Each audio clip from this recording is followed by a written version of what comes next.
Good morning, good afternoon, or good evening, depending on where you are in the world, and welcome to today's webinar, The New School of Cyber Defense, which is brought to you by HP and Dark Reading and is being broadcast by UBM.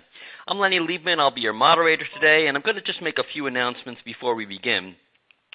First of all, I want to let you know that this is an interactive event, so we're going to have a Q&A session after our speaker shares, but you don't have to wait until then to submit your question. If you have one at any time during the presentation, please just type it into the Q&A text area that you see located to the right of the presentation window, and then click the Submit button. At this time, we recommend, by the way, that you disable your pop-up blockers, and also if you notice that any of the slides are a little bit too small for you to see, go ahead and use that green widget there, and you can enlarge your presentation window.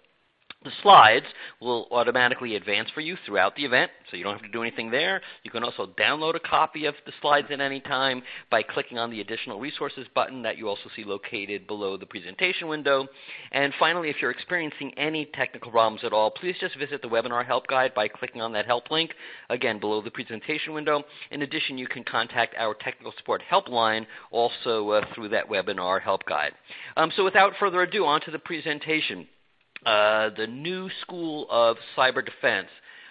I know that you're all here today for a variety of reasons, but in particular, I think a lot of us are trying to sort of get out of the technical attack-specific mode and see how we can get sort of a strategic view of how we're going to defend our organizations from the growing threat matrix that we're facing all the time.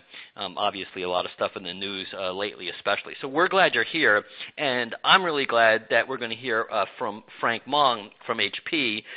He's VP and General Manager of Security Solutions there now, but he's got almost 20 years of experience in the industry. His resume includes a lot of the top names that we're familiar with, Symantec and SonicWall and Trend. So he's really got a wealth of experience on a variety of technologies and also in how these technologies end up being assimilated by various enterprises, again, as part of a bigger solution. So I'm really looking forward to what Frank has to say. And with that, I'm going to hand it over to you, Frank. Thank you very much, Lenny. I appreciate it. And again, thank you all for being here and joining us today from wherever you are in the world. So the topic is pretty cool and I think very passionate for me around cyber defense and what we can do.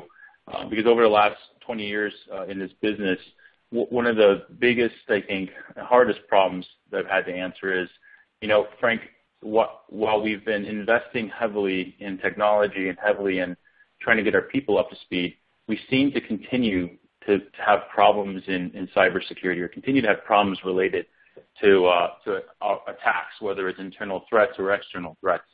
Why is that? And it's taking me a while to figure out how to answer that question because I think it's very complex and it's hard to deal with. Ultimately, I think when we look at the problem we're faced with, we're dealing with live actors. We're dealing with people. And when you deal with people, the capabilities, the technologies, the processes have to continuously evolve. And when we break this down into what's going on and why is this so hard, I'll try to break it down to three buckets.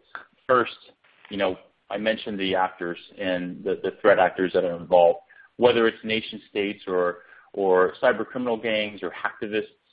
The interesting thing is they're following a common process. Some folks, like Lockheed Martin, call it a kill chain. We call it the adversary ecosystem or the attack lifecycle. And I'll talk a little bit about that just so that we're all on the same page as to the context in which I'm talking about today. But this problem, this part of the problem is extremely difficult to tackle. And this involves, very, very, I would say, skilled folks that are specialized in different areas. In attacking us. So it's an ecosystem we're dealing with. It's not a particular person. It's an entire marketplace, and that makes it difficult. To add to that, we continuously transform our enterprise IT, and that transformation comes from many places. It could be the cloud transformation that we're seeing for cloud storage, for cloud compute, and now with containerization of applications, cloud apps, and processes and workflows all moving into various places outside of our traditional IT environment. you add to that the mix of just the explosion of data. I don't think I need to use buzzwords like big data, but the big data lake is just increasing rapidly, and it's really spiraling out of control. And of course, I think the consumerization of IT, and you add whether it's BYOD or just mobile devices that can do more and more and more, and add more convenience to all of us, really forces the intensity of this transformation that's happening today within our IT. All of this really increases the attack surface, increases the complexity of how we deal with our security environment, and really, at the end of the day, I think completely flips the concept of defense in depth, inside out, because now data is not in any particular basement, or we're not hiding data in air gap systems. You can't do that anymore. The convenience factor is too great. And so you've got data everywhere, right? Literally everywhere. And so how do you now protect that? How do you protect your users who are everywhere? So those are the concepts, the transformations that's really pressuring us. And of course, for those of us in security, and if you've been in the security practice or security business for a while, you know that if you're right most of the time, that's great. No one ever praises you. But when you're wrong once, you're in trouble. And because you're wrong once, the government sees that as, oh, you didn't do enough, or you weren't proficient in what you're doing, or you didn't know what you're doing. So let's apply some policies and rules to tell you what to do. And of course, as soon as that happens, we set a really low bar for ourselves. And that low bar just makes things worse, I think. And so I think these three things are key elements that drive, that make it hard for us, that really make it hard for us to contain the situation and deal with the attacks that we're seeing. And so just to level set and talk about what we're seeing and how we're seeing it, and how does this evolve to really what I would consider the new school of cyber defense. I'll bridge that. I'll talk about what we've done today, and I'll talk about what we should do moving forward as our environment and our IT changes. First, when we look at the research side, as I mentioned earlier, the ecosystem of attacks is really what we're dealing with. So think of this as you're dealing with a marketplace with market forces. And the threat actors have specialized. So they specialize on doing research on us. They'll do research to figure out who the system administrator is, who has the super user rights, who has the ability to, which credentials will give you access to certain things. All of that is actually well known. Threat actors, these guys are really good at finding out who's got the credentials, how they can use it, and that becomes something that they can sell and trade. And so they'll sell that information to someone that wants to use that to breach, right, to infiltrate. And one of the things that we've seen is the infiltration team now, who specialize in using those credentials or using those names, can easily break in. And you've seen this over and over again. When you look at just the latest, attacks that we've seen, from Sony Pictures to Anthem to all these different names out there, everyone's dealt with this. So the phishing attacks still work, right? And every time you're going to a website that says, hey, you've got to update your Adobe Flash, you got to pause and wonder, is this truly an Adobe Flash update, or is this a malicious website that's going to redirect me and download a malicious payload? I don't know. How do you decipher that? It's getting so complicated. They're getting so advanced that even for me as a security professional, I have a hard time now deciphering what's real and what's not real. And imagine if us on the phone here are having this problem. You can just think your employee base, the masses of people that work and that do not focus on this every day, they have no clue, right? They're clueless about what to do at this point. That gets complicated. Once they're in, and now that they're breached, they start discovering, and they are really good at mapping out your environment. And they do this essentially in silent mode. You can't see them. And their masters are not being seen. And that's the problem, right? A lot of technologies today look for certain things. They know how to avoid those technologies. And they know how to stay silent. They know how to get their job done without being seen. Usually capturing the data is the hardest. And this is where a lot of encryption comes into play, and we'll talk about that. But this is a really difficult piece to actually do. So you can break in, you can map out the environment. Now you find your target, you want to get that thing out. Depending on who you are and what kind of systems you have in place, what processes and what people you have, This could be easy, it could be hard. Usually capture is pretty difficult, and then exfiltration becomes very difficult. So trying to get things out, getting the payload out, it does require some sophistication. We're seeing a lot of that, especially in nation-state sponsored type of attacks. The exfiltration phase gets more complex. The reverse engineering there is very complicated. You see very skilled people really enhancing this craft here. Ultimately, this could be, the motivation here could be monetization. We're actually seeing a lot of this to be more towards extortion, as we've seen with Sony Pictures. It wasn't really about the money. It was about changing behaviors.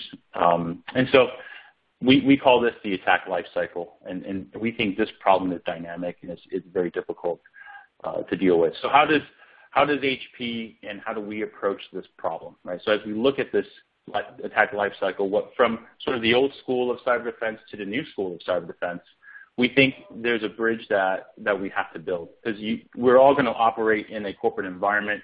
There's corporate IT, there's development IT environment, and then there's going to be a customer-facing environment or partner-facing environment. And then you add in the cloud, it gets very hairy.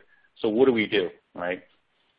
So as we look at this and how we can disrupt the adversary and make it harder for them to go through this life cycle, make it harder for them to monetize through this process. We've invested heavily in threat intelligence, and that investment from us comes in the form of 3 key areas. We do incredibly focused, innovative research that really drive a lot of the, I would say, the differentiation in our technology and our products. So, for example, our zero-day initiative is crucial to us. Our zero-day initiative is made up of about 3,500 white hat reverse engineers or white hat hackers.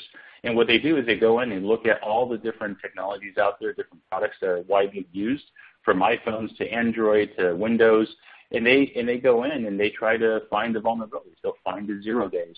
And what we do is we take that information, we pay the white hat guys for that, and we disclose it to Microsoft, to Apple, to Adobe, and others, and we say, guys, here's a critical flaw in your code or a critical flaw in your browser.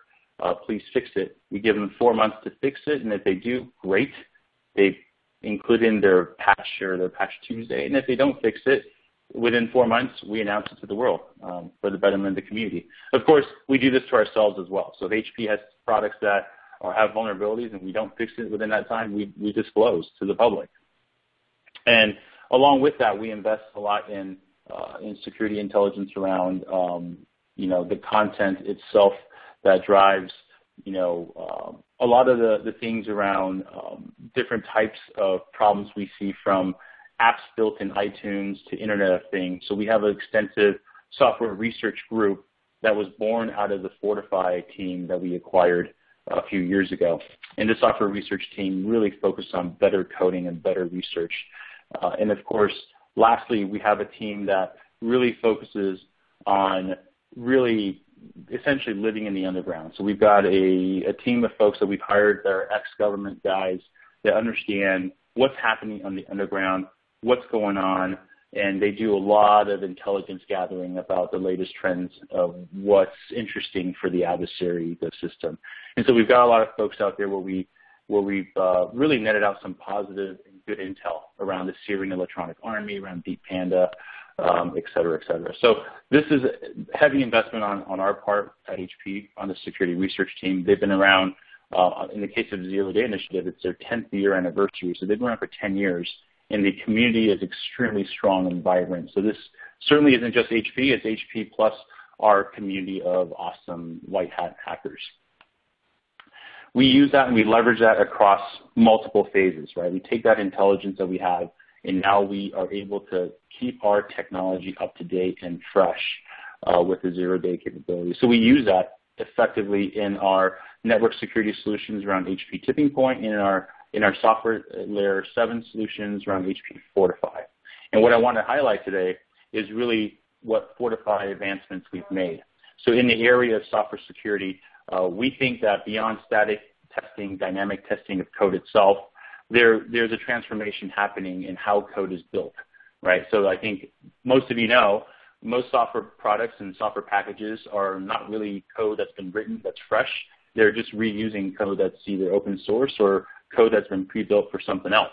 And the gluing of these I think the code is a trend that's going to go even further. And we believe that, containerization of code and specific code processes and workflow around Docker and such is really the future of how code is going to be built, applications and software.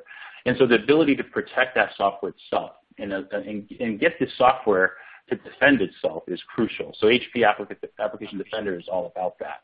And when we look at this problem of how traditional apps sit inside a premise on the environment could be protected by the network, could be protected by application-based firewall and such, or proxy-based solution from the outside is true. As that app grows and as the reliance on the app to sit in the cloud or connect to the cloud is real. That's how it works today. And so your app is leaving your environment, and the processes are leaving the environment. And so what do, right? So as the app leaves, how do you defend that app? It's no longer within the boundaries. It can't be defended around the borders by your proxy or by your application-based firewall and such. So you got to be able to defend this thing, right? It sits in a container. This container sits in some kind of hardware container, and this is where we think that the actual protection needs to be embedded. And so in our case today, what we have in the market is we've got this little agent called App Defender. It's a runtime agent that supports the Java container and the .NET container. And what it will do is at install, at the time of boot, it's going to weave itself into the code as the code executes, as your software executes, essentially, or boots up. And what we'll do is we're weaving our agent in, adding telemetrics to that application. Most apps and maps and software, they're not very verbose, right? There's some debugging capabilities, but they're not going to tell you when someone's trying to escalate privilege or there's a cross-site scripting attempt or a buffer overflow attempt. Apps typically don't produce that kind of log, which is different from network devices, for example. And so what we'll do is we'll add telemetry. We'll produce that log. We'll let your SIM know, or we'll tell your security operations team that, hey, guys, we got a problem. This is a clear buffer overflow attempt, or this is a clear cross-site scripting attempt or escalation privilege attempt. You need to do something. So the actual applet itself will do that within Java and .NET. Or if you want, and some people will do this, some won't, depending on your environment, you can choose to block. And so what our app will do in App Defender, it'll block that attempt. So if we see it and we recognize it as a problem, we can actually block it. So I think this is cool. I think this is amazing. This is the future of where I think protection has to go. Your applications have to be able to defend itself. That's one way for us to take our security intel, feed it into this, and drive a lot of value in an area I think that's been underserved. The next area I want to talk about is around discovery. And, I know lots of you guys have looked at SIM technology, looked at logging capabilities. And a lot of that is great from a network monitoring and control perspective. But I think what's underserved in this space is really around the user behavior. And so I bring this up because one of the biggest problems that I've seen as I talk to customers around the world is customers, we've got a sense as to what's happening in the network, right? You've got your firewall, you've got your next generation advanced threat appliance that's looking at different behaviors on the network, and you've added maybe some application behavior. Great. But the biggest problem is still the user, right? And so when I say the user, I mean the user credential. And so if today Frank logs in as Frank, and I'm sitting in the United States somewhere doing a webinar, it's great. But at the same time, for some reason, Frank Mong logged in, from the Czech Republic or from Korea with Frank Mong credentials at HP. How is that possible? And that's something you can see. Those are indicators of compromise that my credential has been stolen, right, and it's being used by somebody else. That event is very difficult to catch and very difficult to see for most people. And so to address that problem, HP has brought to market something we call user behavior analytics, where we'll take your user base and user profiles from Active Directory or from whatever you're using for user authentication, user rights management. We apply it into our analytics platform, which it sits side by side with our ArcSight SIM. And what we'll do is we'll analyze the behavior. And so we'll create a baseline of user behaviors, create a baseline based on their privilege and their access rights. and then we'll let the SIM know when there's a deviation that's a threshold that shouldn't be hit, right? So if there's a standard deviation of 10 and we go to 11, we raise an alert that this is very likely a problem, right? 99% probability that this is bad, or 100% probability this is bad. And this capability, I think, is very much needed. The market hasn't seen this in a long time, and I think this is something that we have to have that's a great complement to your SIM. So this works with ArcSight. Obviously, it's highly integrated, but it'll work with any SIMs. If you guys are using other things in the marketplace, this is very compatible. So I think this solves a huge problem that a lot of us, we talk about in the security sector as something that's very difficult to solve. And UBA is something that's there for us today. The next area I want to talk about is really around the data capture, the data itself, right? So this is really sort of the crown jewels. Why are people spending so much time and using so much effort to try to get into your environment? Well, they want to get to the data. They want to get to the IP, and they want to get to that information somehow. And so this is something that I think we've tried in the industry to defend over and over again with lots of different techniques, lots of different ways. I would say encryption technology is back, right? So encryption's been around for a long time, for at least 20 years, maybe 30 years, but we really haven't. I don't think we figured out how to use it across the complex IT environments, from legacy systems to new style systems like the cloud apps itself.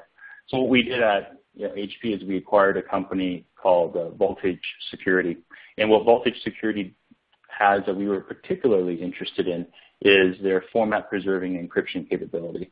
They solve that problem of encryption breaking the application. So if you're using Salesforce.com, Workday, or NetSuite, and your customer care center has access to some of these tools, the biggest challenge for you is figuring out, well, who should be seeing what, right? So if you're a healthcare provider and a customer calls in, your level 1 support person should only see certain types of information. Well, that isn't that easy. It's not as easy as saying, oh, well, just give level 1 guys the name and the first name, last name, and the month of their birthday. It's not that easy to implement. And what Voltage Security has figured out how to do is exactly that. With format preserving encryption, black out fields that shouldn't be seen by certain people, but then allow other apps to see that kind of information. That capability is truly, I think, powerful because it solves a lot of problems for us. And if you're able to encrypt end to end from your back-end system and data store all the way to your front-end customer-facing application, that's powerful. That's huge, right? And you don't break those apps along the way in the handoffs. I think that solves a lot of problems. Certainly from if you think about hijacking traffic and you think about hijacking traffic at the network layer to the app layer, if it was encrypted, great, hijack it, take it, use whatever compute power you have to try to to decrypt that, right? As long as they don't have the keys, you can sort of rest a little bit easier, right? So those are some of the areas that we really loved about Voltage. And we took that technology, we're now applying it to the rest of our products in our portfolio. I think another area that's super interesting is information protection and compliance, really around data rights management and the life cycle of that data. So we've got this technology today already within Natala that allows you to actually tag data at the point of origin or the point of birth. And you can prioritize that data and say, look, this particular document or this Excel spreadsheet is high priority. It's very confidential because it's our financial information, or it's the salary information of all of our employees. And we want to make sure that at the point of creation, that thing is encrypted. But now we can do that. We have the ability to prioritize that data set, that particular profile, and we can apply the Voltage encryption to that without breaking the app itself. So those two pieces have come together really nicely for us. So if you're interested in that, feel free to contact us, and we'd love to talk more about it. The last area is really around breach mitigation, breach management. And recently, you guys have probably heard the news. HP and FireEye have partnered around their Mandiant services. They've got specialization and expertise around breach mitigation, breach management, and dealing with a breach assessment. So we're fully leveraging that capability with what we do today to really help customers, one, understand, if they are breached today, how easily could they be breached, what they should be doing to better protect themselves. So really around the breach services. And then if you are breached, you can call us, right? We'll have the capabilities in-house to help you with that. I think all of the things I've talked about really culminates into sort of where everything is going today. And where everything is going today is really to this cloud environment, to this bring your own device environment. And so whether it's your current infrastructure or this new infrastructure where you have to use, Salesforce, Office 365, or you're using Amazon or HP Helion, your users are going to be everywhere. So if your users are everywhere, your applications are going to be everywhere, and you're going to be on every single device out there, from laptops to smartphones to now smartwatches to your TV, whatever it may be. You got to figure out how to control this. And I think when everything was inside the walls or inside our private network, we have the tools, right? There's a SIM technology. You've got the user behavior technology. You've got the app defenders to try to defend itself. But how do you do that when it's outside of your control? So how do you do that when your app is sitting in Amazon? How do you do that when you're actually not even using your app? You're subscribing to an app with Salesforce or Office 365. And I think that's going to be true for everybody. Certainly with Office 365, you don't have a choice. You want to use the Office suite of products, you've got to subscribe to it, and it's going to sit in their cloud. At that point, what visibility do you have? You really don't have any. And this is where I think it's very important to have some cloud access security capability. And what we did at HP is we invested in a company called Adalom. All right, there's lots of startups out there that's doing this. We decided to choose Adalom because Adalom had a couple of unique capabilities beyond just having the API and the connectors to lots of cloud, lots of infrastructure as a service companies.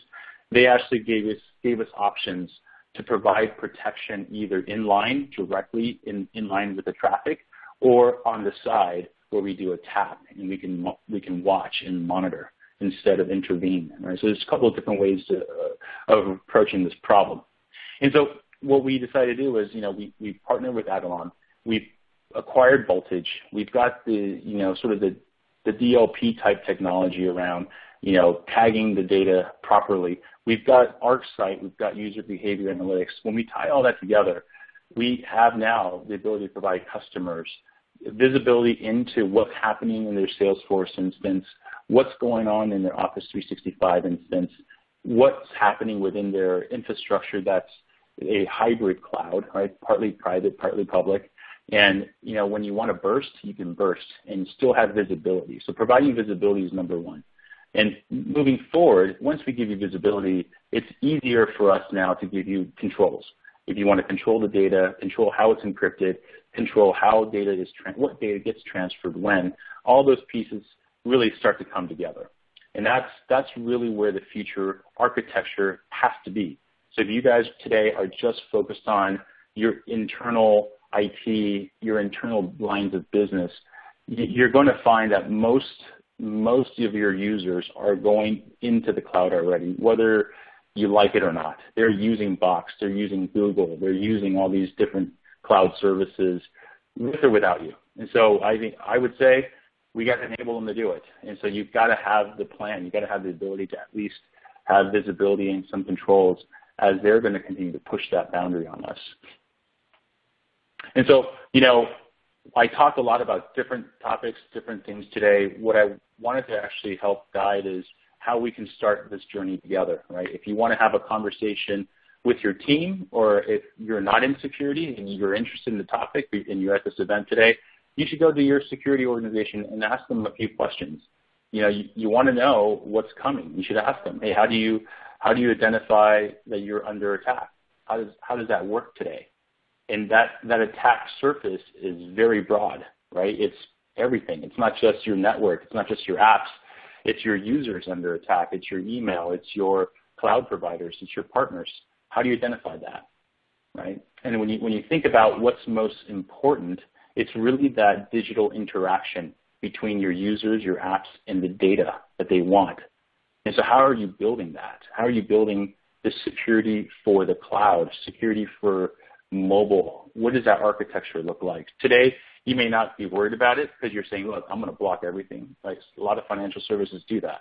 No USB drives, no mobile phones, nothing. You come to work, you're cut off from the rest of the world. Well, great.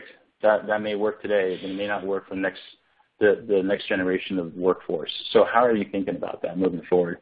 And then how do you detect and manage breaches? Because I think breaches are inevitable. It could be internal threats. It could be malicious internal. It could be just accidental internal. And it could be outside. How do you manage that breach?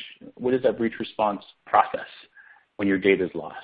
And I think finally, when you look at all of this, especially with what happened yesterday, how do you ensure continuity and availability? What happened with United? What happened with New York Stock Exchange, Wall Street Journal? All those things seem to be symptoms of something wrong, whether it's purposeful cyber attacks or accidental hardware failure. There's a lot of problems with, recovering that capability. It's recovering, being able to get on your flight, being able to get your tickets to work again and fly planes across the world. These are, basic comforts that we've become very used to. How do we ensure that continues?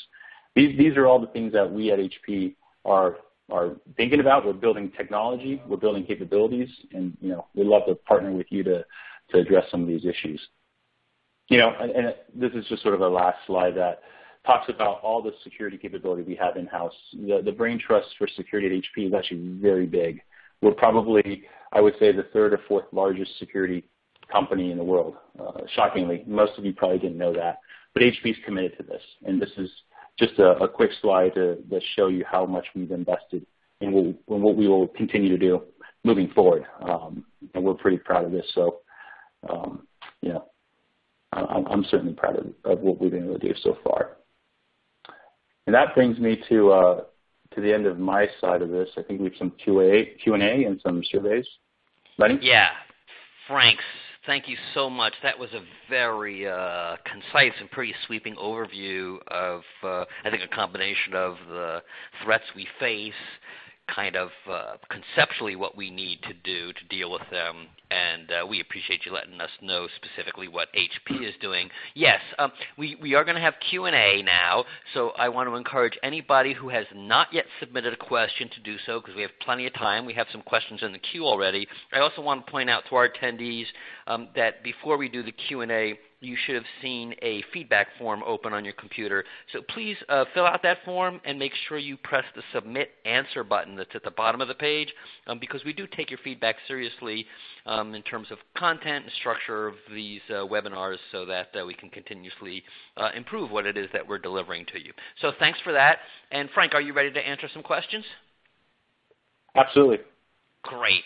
And again, I encourage any of our attendees, if you want to submit some, it's great. Let's see.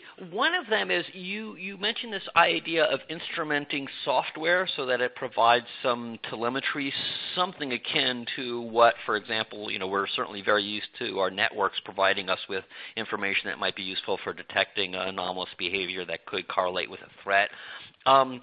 Does make some of us from what I could see here, a little bit nervous, because when you say more telemetry, a little bit afraid about you're going to create more noise for me to filter through to get to signal. So do you want to talk at all about what intelligence, if any, we apply to this, so that the telemetry that now our software is adding to the cacophony on our consoles doesn't overwhelm us, but actually allows us to take action? Yeah, no, I think that's a fair point. I think anytime you start thinking about telemetry and you start thinking about using baselines, certainly false positives and noise is a factor. And I'm not going to suggest that that's not going to happen with our product. I think it happens with every technology that uses a lot of that machine learning capability. What I would say is, though, the process of going through and vetting out the noise versus what's real is worth the time. And in this case, within software applications, I think we can say it's a finite period of time. It's not forever of dealing with false positives. I think in the beginning you will see that, because I think the way software is constructed today is very predictable. And I think we've done a great job as a human race of evolving how we build technology, how we build code very quickly. And because we reuse packages of software so much within our technology and our products, it's predictable. And so that predictability, which is what what adversaries use to break in is what we can also use to keep the noise down. We know what software is supposed to do. We know what lines of code does, and we know how they respond to parameters. And that component there, I think, reduces a lot of the noise. Yep. And speaking of this idea of sort of the security telemetry needing to be something we handle, maybe you could talk a little bit more fully about how these various security solutions sort of integrate into an operational team, right? We've got to, again, we've got to have people who are sort of looking at all these things, and it seems to me that they're looking at an awful lot of things. They've got to decide where to implement encryption. They've got to decide how to respond to a software-generated telemetry alert. What do you think our security teams actually operationally look like, aside from the tools that they may be using? Yeah, no, I think depending on the maturity of the security capability of the organization, that answer changes. So I think there's a very broad spectrum of companies and organizations that do not have a lot. They may have one part-time security person trying their best to control just simply user accounts and user password updates and so forth, and maybe a couple of firewalls and such. Those are the sort of the classic basics when the organization's small and they have very little and they try to do what they can. To very large organizations, you typically see this in financial services and government, where they've got hundreds of security people running around, and the processes and the flows that they focus on. So those two spectrums I think are very different. But what I say is, what people are really worried about today versus years ago is the user credential. I think the theft of the user credential is a key component of what's happening in breach today. And so our ability to protect that user credential is crucial. And how you do that becomes, it's a technology discussion, it's a process discussion, it's an architecture discussion, it's a skill set discussion. But I would say user credentials are key, because once you get the user credential, then you've got the keys to the kingdom, and from there you can do a lot. But there's ways to prevent that, and certainly there's processes that we can use. There's two-factor authentication. There's lots of great tools out there, but it does take capability. It takes time and people to be able to prioritize that and do that. So, I will always say, if you're, whether you're small or large, the things to focus on is definitely the user and then the application and the data itself. I think those three key pieces, if you've got a great handle on those three things, then the rest of it, you can just get to a good place, whether it's the network or it's your cloud provider, your partners. But if you have really good visibility into the user, the apps, and the data across your environment, I think that's like you've solved 80% of your problems. Yep. So now we have a question here that's more specifically about the HP solutions, which is, what about integrating with each other? Obviously, there's been some acquisition here. Is there a single dashboard that you're constructing for this? Is that to be determined? Again, we've got a lot of different things we're concerned with doing from the operations team point of view. How do we keep that from being too fragmented? Yeah. So I think this is really for the larger companies with security capability. We've got our ArcSight SIM platform. That is our platform that we use to integrate a lot of the other technologies, whether it's the tipping point, IPS, to the Fortify software scanning capabilities, to the Voltage and Atala encryption technology. All of that is integrated into one single pane of glass with the ArcSight platform. And so for large enterprises, that's very appropriate. They've got teams, they've got the infrastructure and the people process to use that, to integrate that and support that. And that's ArcSight. ArcSight not only supports our own technology, but ArcSight integrates with 350 other vendors in the security space, both in security, networking, and network management. So when you think about true operations, ArcSight's that core, at the core of security capability. And I would say for the smaller guys out there with less time, less capability, less budget, they got to look at a partner. They got to look at a managed security partner to really help them build up that capability. Just because you don't have the people, you're never going to have the people to be able to do this in-house doesn't mean you don't need to do it. I think it just means you need to find a security service provider partner that can help you with that. Yeah, do you guys have any certification program for that? If we're out there shopping, is that something that HP works with to help me find a security provider if I want one? Yeah, absolutely. HP is a huge partner company. We've got tons of partners around the world that offer managed security services using our technology. Just ArcSight alone has about 90 to 100 different service providers out there that uses ArcSight technology at the core of what they do to provide those services. So yeah, absolutely. We've got lots of certifications around that. And you talked about sort of this cloud and SaaS issue. You mentioned some SaaS solutions in particular and this notion of, as we do more stuff on an as-a-service basis where we don't have direct control of the environment, we need to secure it. But that leads to sort of maybe a policy or another operational question, which is how do we even know what we have, right? I mean, increasingly technology decisions are being made by lines of business who can swipe their credit card, activate a service. They may not even tell IT, they may not even think about, after we acquire this, we better let some security manager person know that we've got this online so they can take appropriate steps to integrate it into our largest security architecture.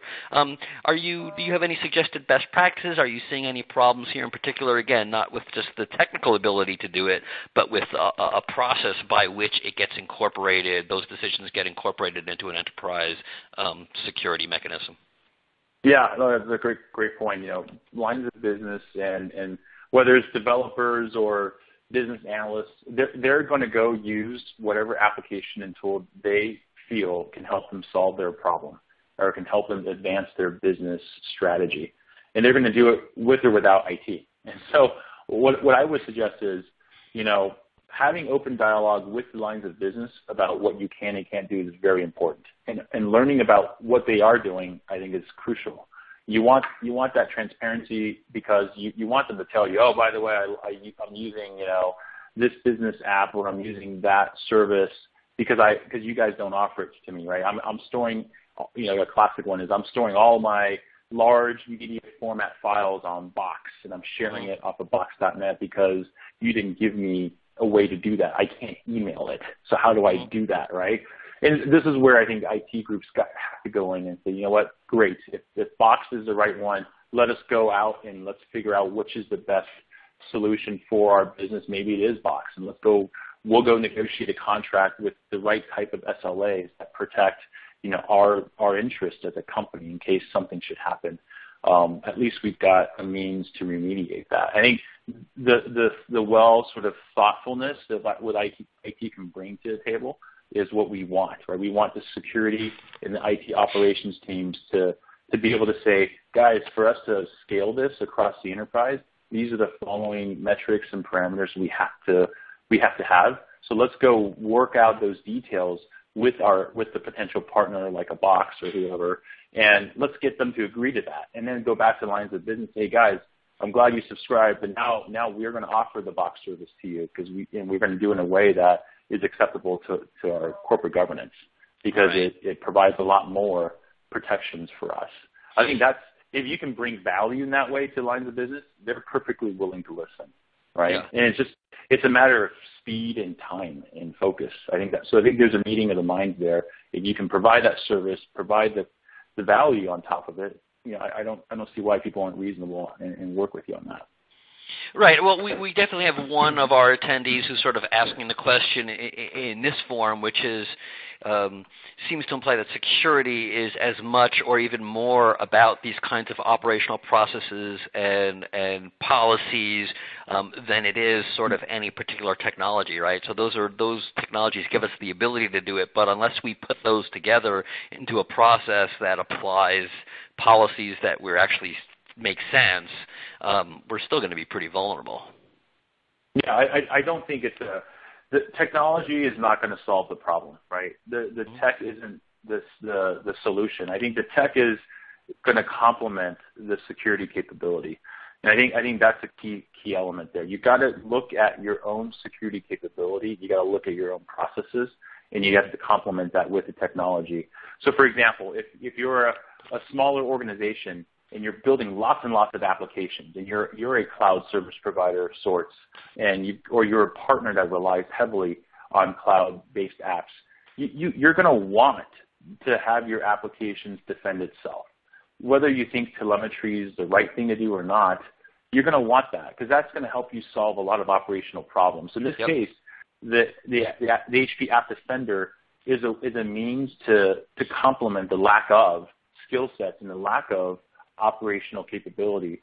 And and from a risk and dollar perspective, it may be just a better formula to follow than do nothing, right? And so that's an example of where I think App Defender solves the problem of you're just never going to hire the right people to tell you that your code is not secure. You're just never going to find the time and the money to go do that. So stick the App Defender thing into the apps itself, into the server, and let that tell you when you have a problem, and let that defend itself when you have a problem. Now you've solved some operational problems that you can't address right now. You bought yourself some time. Yeah, and you've actually kind of anticipated the next question, which is, it's great to talk about this ideal state of having all these capabilities, but the fact is, I've got a finite budget, and that finite budget is a finite budget for acquiring technology, and it's a finite budget for acquiring people, and it's a finite budget, and even acquiring technology, I've got some capital spend I could do, and the rest I'm going to have to acquire on some kind of, as a service, as I go, subscription basis.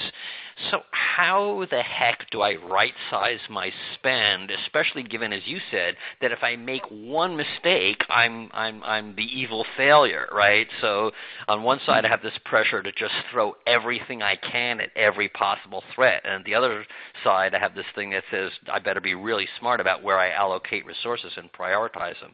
So do you have can you help us at all, those of us who are kind of struggling with a million threats and $40 to throw at it? Yeah, I think this really kind of addresses the topic of what is the business priority, and this is where security professionals and IT professionals need to have a very clear understanding of what is expected by the business, whether it's a line of business or the corporation itself. This, I think, to address the need to prioritize is important. So if you are limited with budgets, people, process and capability, you got to prioritize, right? You can't solve all the problems.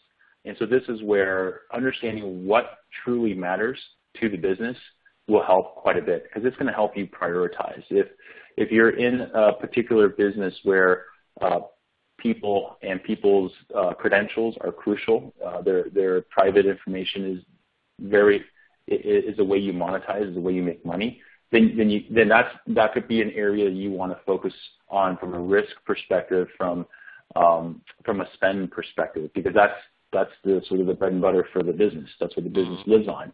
So I think this is where the security teams, the technical teams and IT security teams in the CISO's office need to have a very clear understanding of what the business needs are, and that expectation is established. So the business leaders understand these are my risks, these are the areas that I can afford to go tackle, and these are the projects I'm not going to tackle. And so by not tackling it, I'm going to assume that I can handle certain risk associated to that. That happens all the time. So I think those decisions are made all the time. The question is, I don't know if those decisions are made with the right people in the room, right? With the right understanding of what's really going to happen. And if they're made with sort of good risk management, discipline, and intentionality, or whether they're sort of ad hoc decisions that are being made non-strategically, but just sort of on contingencies of the moment. I want to get to a couple more questions. So before we get to the top of the hour, so let's try to get to those two. One of them is you did mention something about sort of government rules. So I think you were also hinting there at security and at compliance. So I don't want to take us too far afield. But a logical question would be, so part of what we have to do if we're going to link security compliance is not only make ourselves as secure in reality as we can be with our limited resources, but we also have to be able to sort of document or show some kind of auditor, right, that we have done some sort of due diligence. We have to be able to make a defensible assertion that it was suitably diligent. Can you talk at all about how maybe even HP Technologies in particular help support that kind of documented assertion to somebody? Let's say if we are breached, that afterwards comes in and says, well, were you breached because you were lackadaisical or did you do best effort? Yeah. So I think this is where the logging capabilities in our technology is very important. So from network security's perspective and Tipping Point, the IPS device logs quite a bit, and those logs are all fed into a SIM or a log management platform. And I think a lot of companies are doing that today for exactly the reason you described, for audits and for auditing to show that information is being looked at and it's being stored a certain way, and it's being reviewed within a certain process and framework. And so this is why, I kind of keep going back to App Defender and why that adds a lot of value. So when you're talking about auditing and looking at, well, why did this website get breached, or why did this particular app server become the source of the problem? It's because typically software in those apps do not report on cross-site scripting. The app itself doesn't report on escalated privileges. And so having that telemetry in there can add a lot of value right away. Even if you're not doing anything, you're just recording. The recording factor helps you with the audit process. Mm-hmm. And so if you look at that capability and add that on to the fact that you're using ArcSight to correlate from a SIM perspective, ArcSight will not only help you with the audit, but ArcSight is going to try to help your teams find the bad guys. And so that's, those, I think those are definitely separate conversations about how do you find the bad guy versus how do you solve an audit. But this kind of leads back to my point, which is I hate building security to pass audits, because what that's doing is that's just setting a really low bar. You're just doing this for checkbox security. I think audits are great. They're important. Certainly you need some kind of compliance and metric and baseline. But the goals of, I think, all of the teams that we're talking to today should be to solve the business problem, right? Protect the business and match that expectation with the people, the process, and the technology that they have to work with. And if you don't have enough, make that known. Make sure that the leaders know that you just don't have enough. Yep. I'm going to let you answer one more question. We got a comment that came in that said you've done a good job of selling fear. So I just want to give you the opportunity to respond to that comment, Frank, before we wrap up. Yeah, I wasn't trying to sell fear. I think what I was trying to do was really talk about reality. And maybe my reality is a little jaded because I've been in this business for so long. But I think there's a lot of hope. I think there's a lot of ways in which we can solve, the problems that I addressed, right? It's again, if we focus on the user, on the applications, and on the data itself, that right there already helps hone in and simplify the problem, right? We painted a picture, right, conceptually across all the different potential issues, and we use that attack life cycle to articulate that. But when you come down to it, when you net out exactly where you should start by looking at how your users are managed. You should start by looking at how your applications are protected, and you should start asking the questions of what data is important here. Where should I spend my time, right? I think that right there is a great starting point. And I'm hoping that if that doesn't create fear, but that at least gives people some guidelines, and it says, okay, I don't need to be fearful.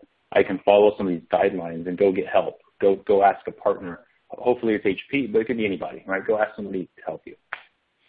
Besides, paranoia is not a pathology when everybody actually is out to get you. That's what I keep telling myself. And again, because we're getting near the top of the hour and I have to wrap up, Frank, I just want to give you an opportunity.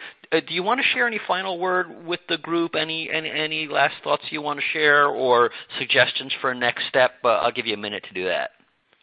Sure. Yeah, no, I want to, again, thank everyone for joining us. I hope this really helped you see that HP has quite a bit of security capability across the board, from from helping you with your environment through technology, or having conversations around how to improve the people skill set and potentially the services that you may need. HP has built a lot over the years to provide that end-to-end for a lot of customers.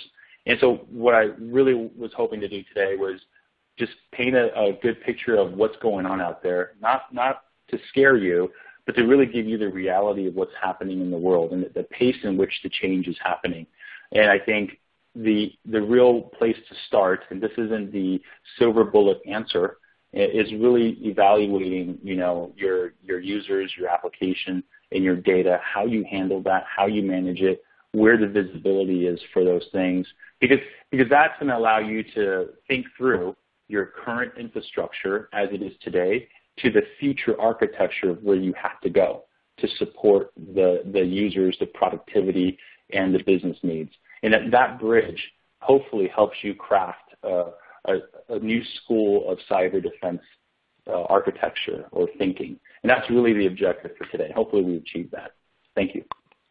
Great, and thank you so much. I think you did a great job, and I want to let everybody know that if we didn't get to your question, we've got it in the queue. We'll be happy to answer it offline. Also, for more information related to today's webinar, please visit any of the resource links that should now be opening there on your browser.